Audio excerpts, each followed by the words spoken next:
this is Kermit the Frog. Fascinating. I'm Captain Kirk. Magic is always there, As long as we keep looking for it. Engage. What does God need with a starship? Thank you, love you. Mwah. I protest. I am not a merry man. Places, please. And here we go. Down at Fraggle Rock. Welcome, Doozers, Gorgs, Lanthanites, and things to episode 139 of the MuppeTrek Podcast. I'm Steve. And I'm Jarman, and we're on a journey across the stars to compare and contrast the creative worlds of Jim Henson and Gene Roddenberry. What started as reviews of The Muppet Show and Star Trek the original series has expanded into outer space. And it gives you a stroke. And this week we have Fraggle Rock episode Marooned and Next Generation episode Contagion. That's but right. before that, do we have any feedback, Jarman? I never get to read that line. I know. We do. Our old friend Bill Lamond, who's emailed us a long time back. That's right. I remember Bill. He sent us an email again. He says, "Hi, Jarman and Steve. I've been listening to and enjoying all your MuppeTrek episodes with my 99th percentile non-hyper inattentive type ADD. I had to be home and listening where I can finish my shower and immediately email you." I get that, Bill, because I feel so bad with a lot of podcasts I listen to. They're always asking for feedback. And I'm always like, but I'm on the road or I'm doing this. Like, it's like, I can't just like suddenly take time to email, and I want to, but I can't. So I get it. He says, mostly I listen to podcasts while driving because I'm avoiding news for health reasons. Get that. Yeah. And I'm on my very boring job where I clean the same buildings the same way every week. And you really keep me going. That's awesome. We'd love to hear that. I love how it's like I'm watching Star Trek again. I hardly ever got to see The Muppet Show and didn't have TV access for Fraggle Rock. I love getting the stories and a feel for the series. Thanks for helping. Have to hurry off to work now. Stay safe, Bill. That was just so nice. I just love hearing that occasionally. Thank you for choosing I was about to say a play on nerds. I guess that's still true, but MuppeTrek Podcast. Yeah. To fill that part, we're happy to be there. And I love the fact that it's like I get to hear the stories, and that I'm glad that our crazy summaries are enough for you to understand what's going on for each episode. To maybe comprehend what's happening, because we don't do that good of a job. That's okay. And I used to have a job like that where you need just like something to fill your ears while you're kind of going through the business, and getting through it. And we really appreciate that we're part of that. So thank you, Bill. Really appreciate that. Keep checking us out. If you haven't checked out A Play on Nerds, there's like 10 years of stuff over there. That's true. If you don't already, check it out. I don't know. He might be getting us through A Play on Nerds. We don't know. That's true. We don't know. But now, we Steve, do nerdy reviews, fun movie crap. You're going to love it. Nerdy shit for sure. Nerdy stuff. And also on this podcast, I want to rock. Well, there's all kinds of gems, jewels, and geodes in the world, many of which can be found in Fraggle Rock. This week's gem is, I had to look this up. I thought it was very French. I thought it was Benetois, but it's not. It's Bonitoite. Oh. But it looks French as hell. It's a beautiful and rare blue gem. It forms when tectonic plates meet and like collide. And it was originally found in the San Benito Mountains in California. So it's not Benitois. It is Bonitoite. It's real pretty. For where it was found.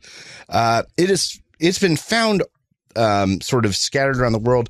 But to this day, the only gem quality stones come out of one single mine in California, basically where it was discovered. Oh, wow. So lesser forms are found everywhere, but the ones you see in jewelry come from one place. And that is why Bonitoite is actually California's state gem. That makes sense. Which I didn't even know that states had gems. I didn't either. And if you lose one, just turn on a black light, because these are a type of stone that actually fluoresce. Ranging from light blue all the way up to very rare forms that turn like almost a stark white. And so that's another way that their quality is measured, not just from view under regular spectrum, but from view under UV. And can I mention that apparently one of the big places they're found is near Mount Diablo in the Diablo Range, which is like the Devil's Range. That's pretty awesome. Anna used to live by Mount Diablo. We've driven through Mount Diablo. Little did you know the Bonitoite was right there underneath the Bonitoite. So that's Bonitoite, and that rocks. That rocks. I want to rock. But what's going up or down in Fraggle Rock? We'll start with what's up, Doc. See, what up and down. Oh, that's good. What's up, Doc?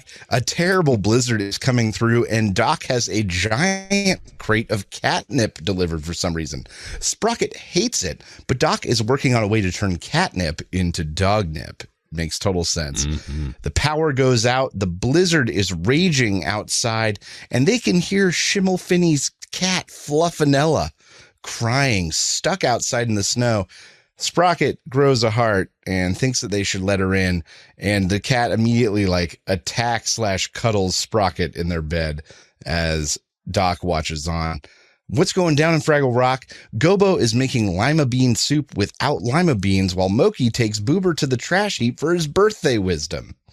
Red is picking those lima beans, but for Boober's birthday soup, and ends up joining Boober and Moki to get his birthday wisdom. The wisdom comes in the form of a song from Marjorie, Go With the Flow, a jazzy tune from the trash heap.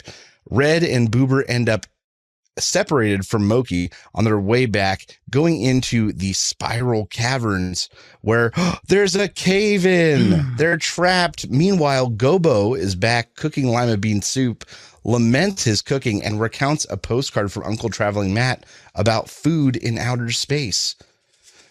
Just then, panic sets in as the cave collapse is announced to the Fraggles. They call for Felix the Fearless to run the rescue squad.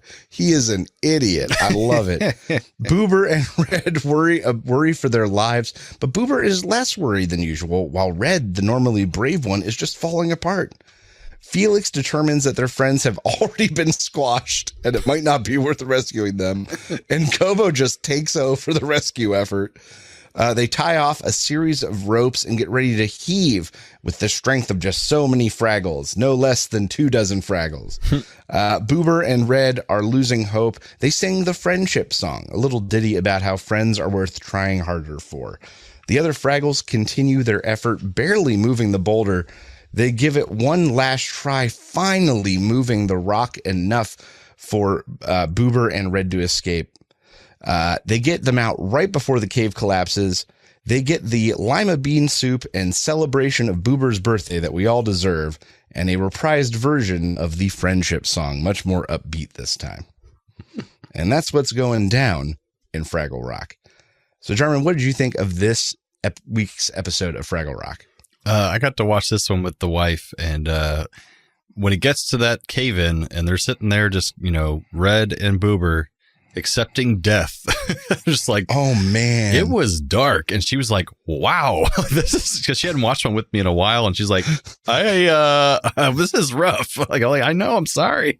I don't know what happened. Yeah, man. But there was some relief from that because like the Sprocket Doc scene was fun. And it was like, it was cute. It was really cute having Sprocket caring about the cat. He's like, the cat can come in. We will save our friends, And he's like, oh, that's good. And like you said, Felix the Fearless was hilarious. He was just like a complete idiot. All right. Everyone needs to get into alphabetical order. For some reason. And it was nice seeing everyone come together to save them and all of them heave-hoing the rock, and just pulling around, and Gobo coming out as the fearless leader. And the two songs were all right. They're appropriately slow and sad for them about to die. It's like a funeral dirge, the lyrics weren't sad, but the way they were singing it was. The Friends one is one that ends up on a lot of like top 10-y. Oh, really? Okay, kind of lists. Yeah. I like how they do this a lot in Fraggle Rock. They'll do a song twice, one in a sad way, and then the same lyrics can be used in a happy way. And then one when it's changed. Yeah. And it's kind of creative how they do that a lot in this show. But what'd you think of this one? I agree. It was like very serious, not necessarily in a bad way, no, but tonally different from a lot of what we've seen. I liked that it wasn't an easy solve. Right. Like they had to find their friends, and then they had to come up with a plan, and then Gobo had to overcome an idiot boss, and then they had to try something, and then they had to get more Fraggles, and they had to try it better. And they had a journey too. Now, mind you, I agree that there was a point where there wasn't enough relief, and it was just kind of a sad story on both sides, with like Moki kind of being in denial and Gobo being like, Wembley, you got to friggin' watch her. And then on the other side, Red and Boober thinking about their doom. It got like very maybe concentrated dark in a way that we have not seen Fraggle Rock before. There's always so much joy and happiness. It's like, nope, not this one. Both sides of the equation were just so barreling in. It was something. So I don't want to say I dislike this episode. No. I think I don't prefer it just because the things I like about Fraggle Rock are the happy, joyous nature and those sort of things. And this one just doesn't embody that. That's exactly what I put. Like, I didn't feel like what I expect from a Fraggle episode. And I think it was interesting. I happened to read on the wiki thing that the Jim Henson Company in 2023, that recently, resubmitted this episode for like the ratings bureau in the UK, because they're notoriously pretty strict about what they show and don't show and what ratings they give. Because there's like one other episode that we'll come to later that apparently gets one above their U rating, which I think is universal for everyone or something like that. It's like our G rating here. But they said they'll keep it at the lowest rating because they said even though it has dark topics, it approaches them in a healthy way about approaching those situations. And they said they evaluated it, but apparently it was like worth reevaluating because they're like, this is pretty dark. Like, do you want little tiny kids watching this? Yeah, man. Well, I agree with that assessment. I don't know. So, but yeah, it does approach it in a healthy way, and they supported each other. So it gave a good message in the end. But yeah, it was middling for me only because it was just like, this doesn't feel like the rest of Fraggle Rock, but yeah. But not a bad episode. I can definitely agree with that. It'll probably end up somewhere in the middle for me. Yeah, not a bad episode. Just like, whew, okay. Well, what were those silly creatures up to this week? Uncle Traveling Matt observes odd eating behaviors, and really what he's seeing is bubble gum. While chewing gum has been around since 5000 BC in some form or another. Damn. With preserved sap from trees, with teeth prints found in them, having been found in the Neolithic era, from the Neolithic era. The Mayans and Aztecs used to chew a natural tree gum called chicle, which is still what they call gum, but it was the plant they got it from, chicle. Ancient Greeks chewed on resin from the mastic tree called mastic gum, and it's been found to have antiseptic properties, and researchers think it was likely part of their oral hygiene and keeping their teeth by chewing this gum that was good for it. Native Americans passed their love of the spruce tree resin to settlers, and the first commercial gum was called the State of Maine Pure Spruce Gum, and it was sold in the U.S. in 1848. So the first chewing gum was sold in 1848. We are good at cultural appropriation. We are. Bubble gum didn't come onto the scene until pretty late in the game at 1928. An experiment led to the gum being less sticky and stretchier, and the president of the Fleer Chewing Gum Company dubbed it Double Bubble. So Double Bubble is the original chewing gum. They experimented and figured it out. And where did it get its distinct pink color from? Well, the original formula, they made it, and it was kind of like a light, dirty-looking gray color, like off-white gray. Ew. And so they added the only dye that they had on hand, which was red, and then they just kept it that way. So the red turned this like whitish gray color into pink. That makes sense. So that is bubble gum, and that is what those silly creatures were up to this week. And it loses its flavor in 10 seconds. It's gone. So, Jarman, what did you think was the best Muppeteering moment this week? I was really impressed by the whole setup with the rock and all the Fraggles pulling on the ropes and the winch and everything. And I really loved them going down the road, the line saying they're ready. Oh, them calling down the cave. Yeah, that was like good. So there was 3 lines of them going down, and like they all did the whole call out and everything. I just think that was a great setup, and they had to make a whole new set piece for that, and so that was really my favorite part, I think. I'm going to admit I enjoyed the slower, sort of sweeter moments with Boober and Red. That was greatly done. We don't often get to see Fraggles kind of slowed down and have those in-depth moments, so it kind of like demonstrated that Fraggle Rock could be something more than a kid's show. I just think that the level of intensity on the other side, the B plot, so to speak, was just also too intense. Nothing to lighten it up. Yeah. Nothing to lighten it. But I did like the Boober Red back and forth. Yeah. They had a vulnerable moment. They did. So, Jarman, what happened on this week's episode of Star Trek The Next Generation? Oh, boy. So we got Contagion. The Enterprise has yet again received a distress signal, this time from another Galaxy-class starship like theirs called the USS Yamato. It's like a Y-shaped tomato. Picard is concerned because it is captained by his old friend, Captain Varley, and they happen to be chilling in the Romulan neutral zone for some reason, which is not safe. So when they go to check it out, Varley tells Picard that he came to the neutral zone to investigate what could be the homeworld to the mythical Iconian civilization. But that before he could fully investigate, his ship started encountering all these mechanical problems, causing total havoc on his ship, and he can't go anywhere. So they're about to discuss repairing his ship when the Yamato explodes, killing everyone on board. And right after that, a Romulan warbird uncloaks and appears by them, and Picard suspects they might have had something to do with blowing it up. And the Romulan captain demands that the Enterprise leave the neutral zone, but Picard says that he'll leave when he finds out exactly what happened to the Yamato.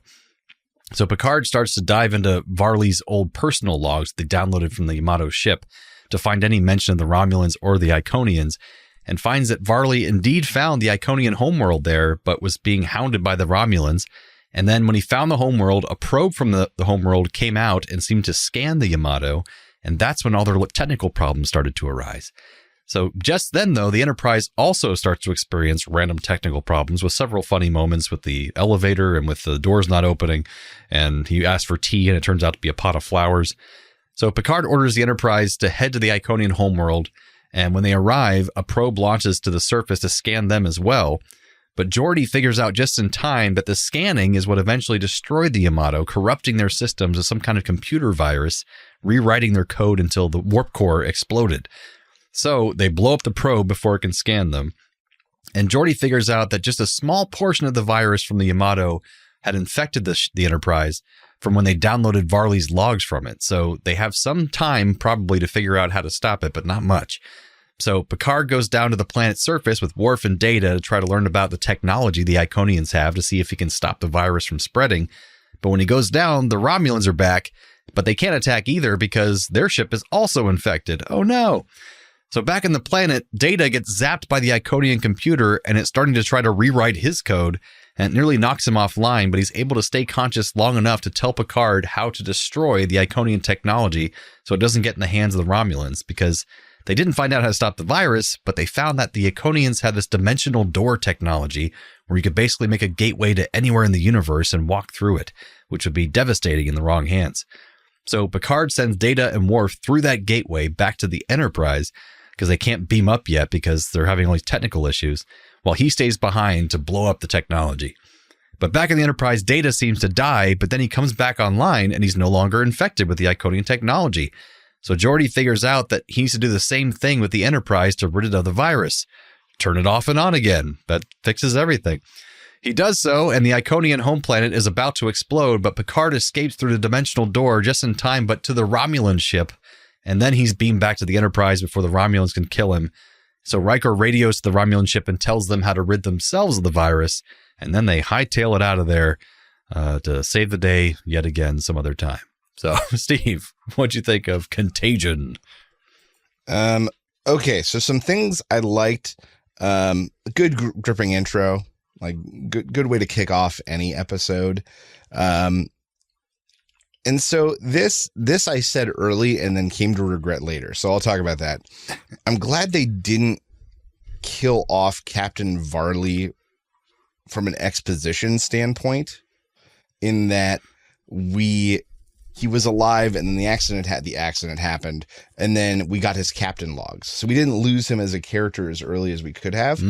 But then the flip side of that I really regretted is that they didn't spread out the captain's logs in some way. It was all at once. To uncover more. Like, it could have been, we're still deciphering the data coming in. If we find any more, we'll send them to you, Captain. And then we could have gotten a spaced out mystery.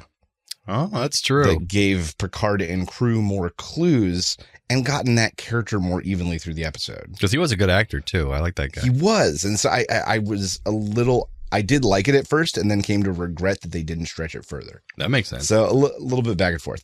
I kind of like the idea of like advanced technology of Legend, even to Starfleet that already has crazy technology and has met other races with even crazier technology. And somehow this is still like, and it's not monumental quite yet the magical god level yet. It's just like really super, super advanced where we can put your hands on it. It's not like Q where it's just like magic, magic. Yeah. I like that they started with the small malfunctions, like the mistimed door. I thought was like a nice touch. Yeah. He didn't quite notice it. He's like, that's fine.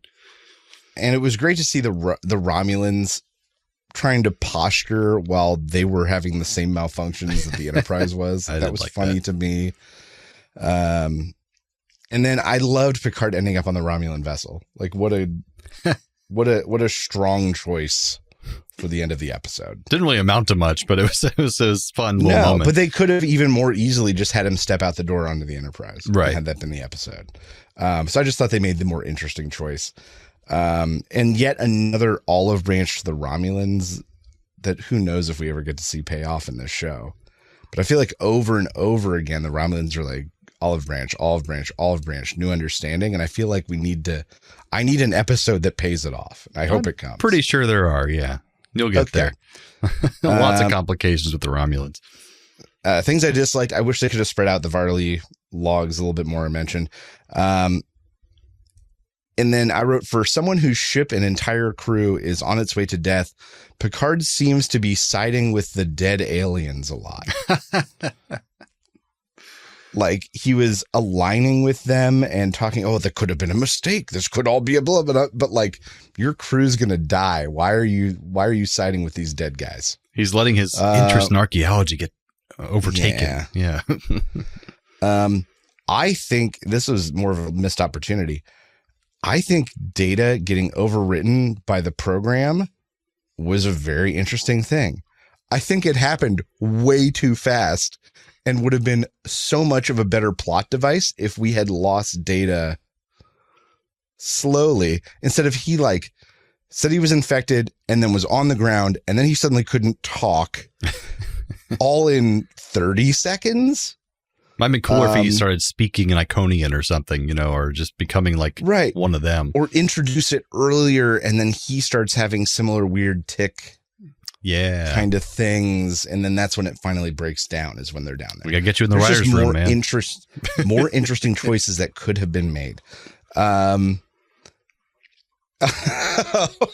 So they're down there, they're scanning all the Iconian technology and they've got the tricorder and Data goes down.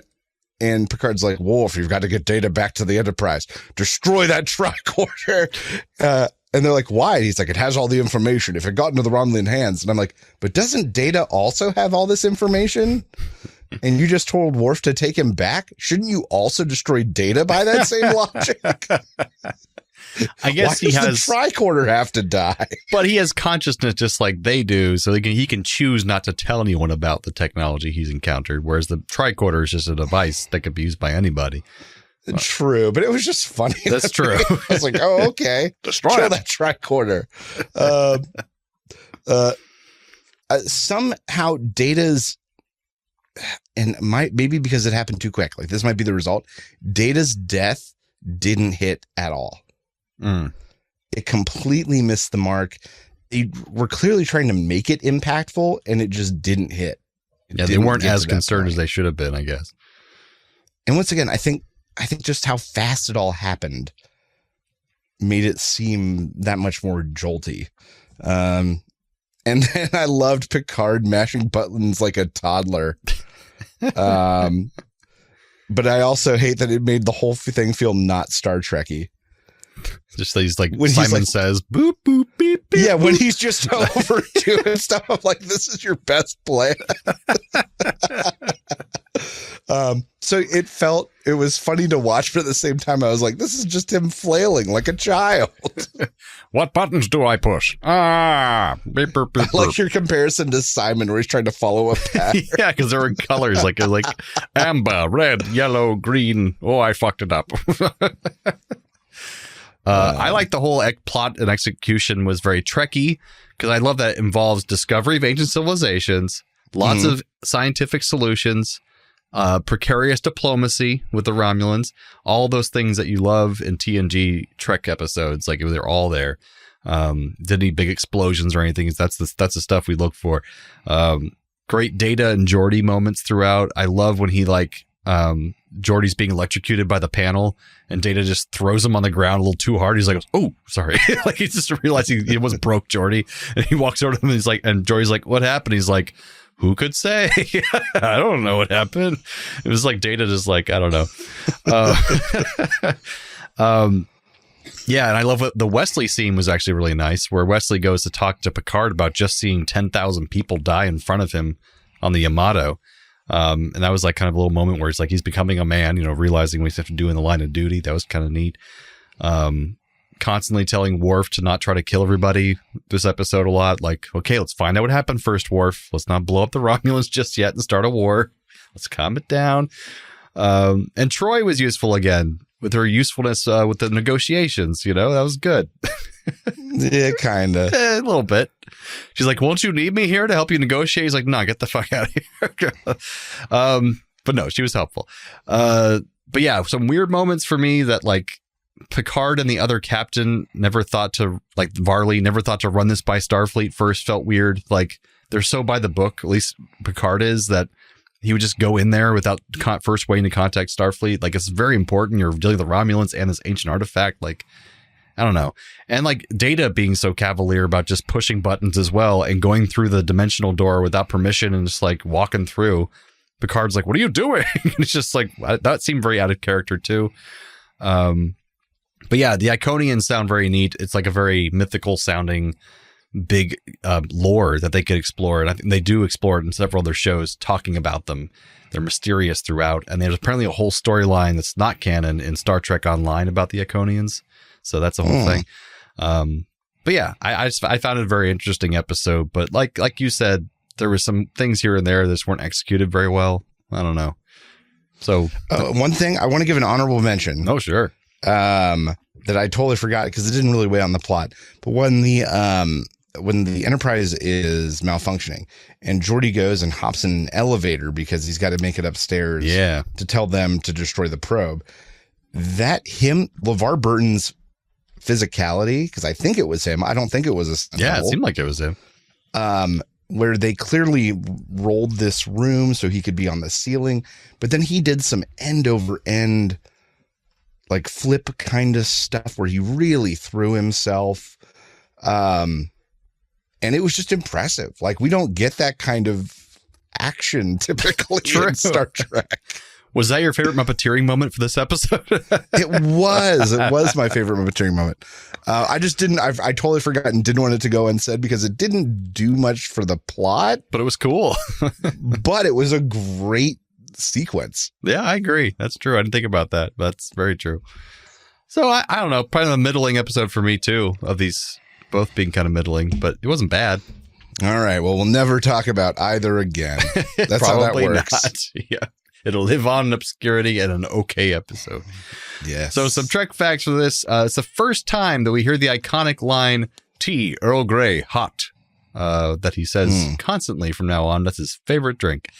It's the first appearance of the Iconian Gateway. Another gateway is actually seen 8 years later on DS9. So we'll be coming into contact with that again. This is the episode with Riker's apparently iconic line, which seemed a little out of place in the episode because it was so stiltedly read, but fate protects fools, little children, and ships named Enterprise. It felt very much like a TOS line. It was very strange. But this is based on a statement by 19th century German Prime Minister Otto von Bismarck, who said, God loves children, drunkards, and the United States of America. I thought that was fun. This episode is the first in the series to mention Picard's interest in archaeology, which becomes kind of his he's always interested in that from now on. It's like a thing. He gets obsessed with it a lot, and it does cause some problems later on down the line. So it works. But Steve, what are our Trek connections this time around? Oh, man. Well, Captain Donald Varley was played by actor Thalmus Rasalala. I tried. An actor, he played the role of Fear in the now sort of cult classic comedy Mom and Dad Save the World. So this isn't really a Muppet connection, but it featured Terry Garr, who was in Star Trek TOS episode Assignment Earth. But Thalmus was also in an episode of Kojak, starring Telly Savalas, who had a sweet cameo in the Muppet movie. Great show. Yeah, absolutely. And then Ensign Williams was played by actress Dana Sparks. She was in 4 episodes of Melrose Place, which starred Heather Locklear, who is a special guest in season 2 of Muppets Tonight, which we'll watch a long time from now. Dana Sparks, the ensign with the hair. Yeah. Yeah, ensign with the hair. You nailed it. Yeah, I did a weird like square-shaped hair thing going on. But yeah, these episodes were just pretty much the same thing. Middling episodes and so similar. That's right. Both feature people trapped. Boober and Red in the Spiral Cave, and Jean-Luc Worf and Data in the Iconian control room. And on a similar note, both people using a portal to escape said traps. Worf and Data go through the Iconian portal, and Red and Boober go through the portal of the crack between the rocks, kind of. Yeah, portal's just a door. It's a door, that's all it means, really. That's all it means, yeah. Both feature sudden takeovers, the program suddenly overtaking Data, and Gobo taking over as rescue chief for Felix the Fearless. Something kind of similar. Both feature someone or something trying to convert a substance to interact with a new species. The Iconian probe technology trying to convert the Enterprise computers to understand its intentions, and Doc trying to convert the catnip to interact with dogs as dognip instead. Makes perfect sense. Kind of. They're all mad scientists. Exactly. I always kind of forget the Doc is a scientist angle, and I should be looking at it more. Yeah, he's like a tinkerer engineer, basically. Yeah. So right. I guess I don't give him the credence he deserves. I jump to those a lot. I have to. Okay, fair. Oh, God. What's that noise? Transporter malfunction. Transporter malfunction. Oh, it's that time of the episode where we transport one character from one episode to the other and vice versa. So what you got for us, Steve? Trek to Rock this week, I'm going to bring over Captain Donald Varley to replace Felix as rescue captain. He's just walking around expositioning all over the place, but not actually being helpful to the story. So he'll be just as helpful as Felix was. Right. Exactly. You know. Perfect fit. Trek to Rock, I'm going to have Data come over to replace Red. He could easily use his super strength to move the boulders to get Boober to freedom and to celebrate his birthday. I think it'd be great. Aw, you're right.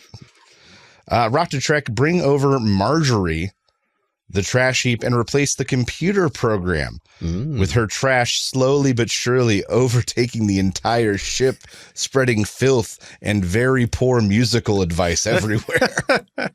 Get this thing off my ship. Rock to Trek, I'm going to have Felix the Fearless replace the Romulan captain.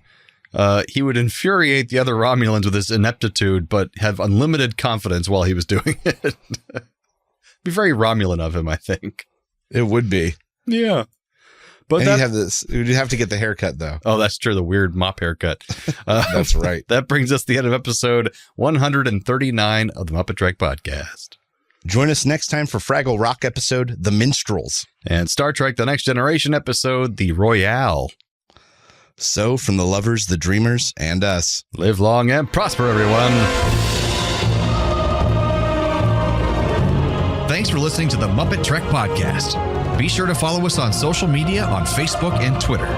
Subscribe to us on Apple Podcasts, YouTube, Spotify, or your favorite podcast platform. This podcast has been brought to you by A Play on Nerds.